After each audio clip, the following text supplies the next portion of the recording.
Hello viewers, Adil খামারের পক্ষ থেকে সবাইকে আসসালামু আলাইকুম রহমতুল্লাহি ওয়া বারাকাতুহু। আশা করি সবাই ভালো আছেন, সুস্থ আছেন। আপনাদের জন্য সবসময় দোয়া করি, আপনাদের মঙ্গল কামনা করি। সবাই ভালো থাকেন, সুস্থ থাকেন। যাক, আজকে আমরা অনেক দিন পর আমার হাঁসগুলো আবার ডিম পাড়া শুরু করছে অলরেডি। আর একটা হাঁস অলরেডি ডিম নিয়ে বসে গেছে কুচায়। ডিম, এই যে ডিম নিয়ে বসে গেছে এটা। মাশাল্লাহ, আমার হাঁস 4টা ফিমেল একটা মেল, 4টা ফিমেল একটা মেল। এই জন্য আমার হাঁসগুলা একটা কখন ডিম পারে আর একটা কখন ডিম পারে সেটা বোঝা সম্ভব না। এই জন্য যে যখন ডিম পারতেছে আমি আমি আমি আবার জায়গা জায়গা রেখে দিই যাতে কোনো সমস্যা না হয়। এই জন্য এই হাঁসটা প্রথম ডিম পারছে। এই হাঁসটা ডিম প্রথম পারার কারণে এটাকে খুঁচা দিয়ে দিচ্ছি। এখন এটা বসে আছে ডিম নিয়ে, এটা আর ডিম পারবে না। এটা অলরেডি 9টা ডিম পারছে। মাশাল্লাহ মাশাল্লাহ, সবাই মাশাল্লাহ বলবেন। অনেকের হাঁস 6টা ডিম পারে, 7টা পারে, 5টা পারে, হাঁস 8টা পারে। আমার এই হাঁসটা মাশাল্লাহ 9টা ডিম পারছে। 9টা ডিম নিয়ে এখন বসে আছে এটা। এই হলো অবস্থা আমার হাঁসের। আর বাকি হাঁসগুলো ডিম পারতেছে অলরেডি, এটি এখনও বসে নাই। এটা যেহেতু একটু আগে ডিম পারছে, আমি কি করছি, এটাকে আমার ঘরে আনছি। এগুলো যখন এগুলো রাজহাঁস মুরগি কবুতর থাকে আমার বাইরে একটা জায়গা আছে, ওই জায়গা থাকে, কিন্তু আমি এটাকে ঘরে নিয়ে আসছি। ঘরে খাটের তলে আছে না, আমাদের খাটের তলে দিয়ে রাখছি।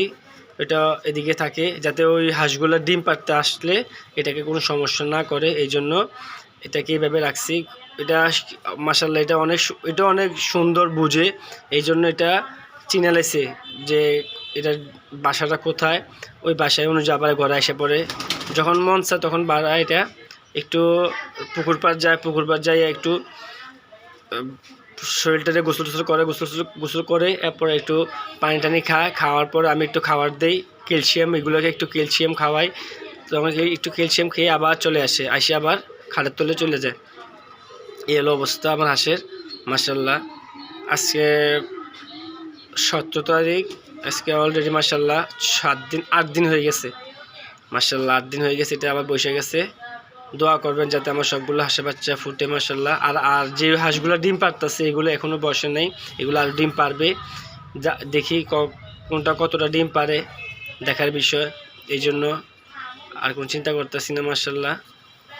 এবার আশা আছে আমার হাঁসের বাচ্চাগুলো আমি সবসময় মানুষের দিয়ে ফেলি, কারণ আমাদের বাসা ছোট্ট, আমার জায়গা ছোট্ট, এত হাঁসের বাচ্চা রাখা সম্ভব না। আর অনেক চিল্লাচিল্লি করে রাজহাঁসের বাচ্চা রাখলে রাজহাঁসে অনেক চিল্লাচিল্লি করে, অনেক সমস্যা, মানুষের সমস্যা, ঘুমের সমস্যা। অনেকের রাজহাঁসের প্রচুর চিল্লাচিল্লি করে। এগুলা গ্রাম অঞ্চলে হলে ঠিক আছে, শহরে যারা লালন পালন করে এগুলা, তাতে অনেক কষ্ট, মানুষের অনেক কথা শুনতে হয়। তারপরেও পালি, কি করব। এই যে শখ, মানুষে বলে না শখের তোলা 80 টাকা, শখ করে পালি। এই জন্য অনেক কথা শুনি মানুষের। তারপরেও এগুলাকে আমি বলতে পারি না। না বলার কারণ হলো এইটাই যে শখ, ভালোবাসা, এগুলোর প্রতি ভালোবাসা, এত ভালোবাসা যে বলার বাইরে। তো যারা আমার চ্যানেলটা এখন সাবস্ক্রাইব করেন নাই, সাবস্ক্রাইব করে ফেলবেন, লাইক দিবেন, কমেন্ট করবেন, ভুল ত্রুটিগুলি ক্ষমার দৃষ্টিতে দেখবেন।